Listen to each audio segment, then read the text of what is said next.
Ես մի փոքր պարզաբանում անեմ, նախ այո, շատ երկրներ կերազեին մեր պարտքի չափ պարտք ունենային, դա այդպես է, թե բացարձակ իմաստով եւ թե հարաբերական իմաստով։ Եվ խոսքը չի գնում աղքատ եւ սնանկության մոտ երկրների մասին, այլ խոսքը գնում է շատ մեր նման պետությունների մասին։ Երկրորդը ուզում եմ ասեմ, որ երբ որ մենք ասում ենք աջակցություն, այստեղ խոսքը միայն վարկի գումարի մասին չի, որովհետև երբ որ մենք մի հատ ծրագիր ենք իրականացնում որևէ միջազգային կազմակերպության հետ, ապա այդ միջազգային կազմակերպության հետ ենք նաև մշակում ծրագիրը։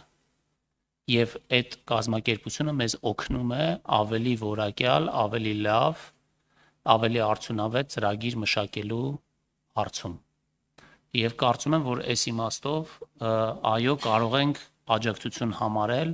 ցանկացած ծրագիր, որովհետև այսինքն օրինակ տեսեք, երբ որ մենք եվրոբոնդ ենք թողարկում, մեզ ուղղակի պարտքով փող են տալիս եւ վերջ։